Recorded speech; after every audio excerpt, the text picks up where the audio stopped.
कर्मयोगावरती विश्वास आहे आपला आणि तसाच पुनर्जन्मावरती पण विश्वास आहे. तर एखादी गोष्ट जेव्हा घडते ना, माझ्याकडे फार एक सुंदर क्लिप होते. डॉक्टर ईश्वर पुरी म्हणून आहेत. He was giving lecture to some westerners on Hindu philosophy.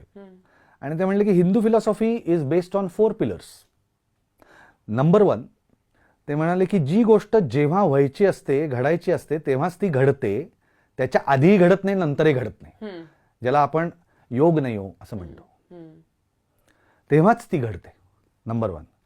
Number 2, don't carry guilt, don't carry regret. जे घडलं ते सोडून द्या, त्याचा गिल्ट किंवा रिग्रेट घेऊ नका, कारण की ते तसंच घडणार होतं.